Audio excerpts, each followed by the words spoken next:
শুরুতে cricket. West ইন্ডিজের বিপক্ষে 3 ম্যাচ ওয়ানডে সিরিজের জন্য 16 সদস্যের স্কোয়াড ঘোষণা করেছে বিসিবি।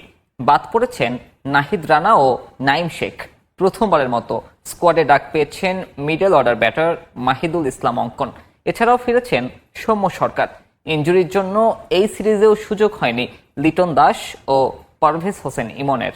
আফগানিস্তানের বিপক্ষে ভরাডুবির এক সিরিজ।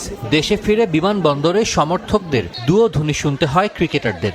সেই রেশ না কাটতেই মাঠে নামতে হবে আরও একটা সিরিজে। দেশের ক্রিকেটের পাইপলাইনের যে অবস্থা, তাতে দলে বড় পরিবর্তনের সুযোগ নেই। অফ ফর্মের জন্য কেউ বাদ পড়েন, আবার আহামরি পারফর্ম না করেই অনেকে সুযোগ পেয়ে যান স্কোয়াডে। উইন্ডিজের বিপক্ষে ঘোষিত স্কোয়াডেও তার ব্যতিক্রম হয়নি। আফগানিস্তানের বিপক্ষে মাত্র এক ওয়ানডে খেলে পরের সিরিজেই বাদ পড়েছেন নাইম শেখ। তার সঙ্গে জায়গা হারিয়েছেন পেসার নাহিদ রানা। নাইমের মতো এই পেসারও আফগানদের বিপক্ষে খেলেছিলেন মাত্র একটা ওয়ানডে। টপ অর্ডারে পরিবর্তন একটাই, ভিসা জটিলতায় সম্প্রতি আরব আমিরাত যেতে না পারলেও এই সিরিজের স্কোয়াডে ফিরেছেন সৌম্য সরকার।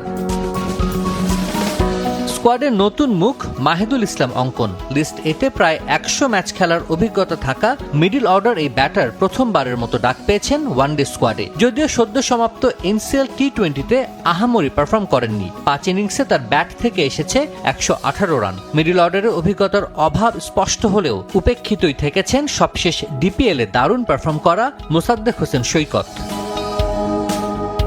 চলতি বছর 7 ওয়ানডেতে 20 গড়ে রান করেও স্কোয়াডে জায়গা ধরে রেখেছেন ওপেনার তানজিদ হাসান তামিম। বাদ দেয়া হয়নি কোচের পছন্দের শীর্ষে থাকা জাকের আলী অনেককে। সব ফরম্যাট মিলিয়ে টাইগার জার্সিতে শেষ 6 ম্যাচে 3 ডাক মারা শামীম পাটোয়ারিকেও দলে রেখেছেন নির্বাচকরা। স্কোয়াডে 2 স্পেশালিস্ট স্পিনার তানভীর ইসলাম ও রিশাদ হোসেন। পেস আক্রমণে তাসকিন ফিজের সঙ্গে আছেন তানজিম সাকিব ও হাসান মাহমুদ। মেহেদী মিরাজের নেতৃত্বে দলের বাকি সদস্যরা হলেন নাজমুল শান্ত, সাইফ হাসান, তাওহিদ হৃদয় ও নুরুল হাসান সোহান।